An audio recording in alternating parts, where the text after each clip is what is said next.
మారు మనసు పొందకముందు, పాప క్షమాపణ నిమిత్తం బాప్తిస్మం పొందకముందు మనలో ఒకటే జీవము పనిచేసింది, ప్రాచీన జీవం. ఎప్పుడైతే మారు మనసు పొంది బాప్తిస్మం పొందామో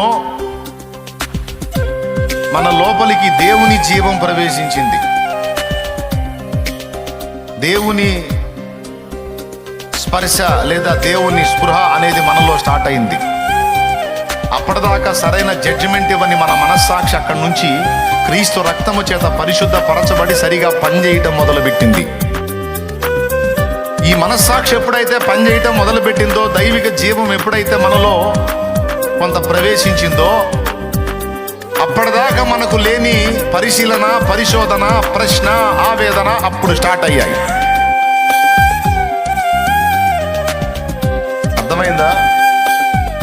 కళ్ళు పనిచేయనప్పుడు కంచంలో ఏముందో అర్థం కాల, ఏది పెట్టినా తినేసాం.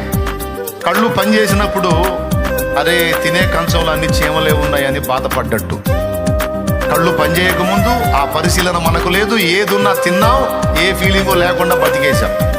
ఎప్పుడైతే కళ్ళు తెరవబడ్డాయో, ఇప్పుడు అంతకుముందు ఏ ఫీలింగ్ లేకుండా తిన్నది ఇప్పుడు ఏది తినబోయినా సరే చూడాల్సి వచ్చింది. ఎందుకంటే కళ్ళు పనిచేస్తున్నాయి కదా. ఏమైనా అర్థమైందని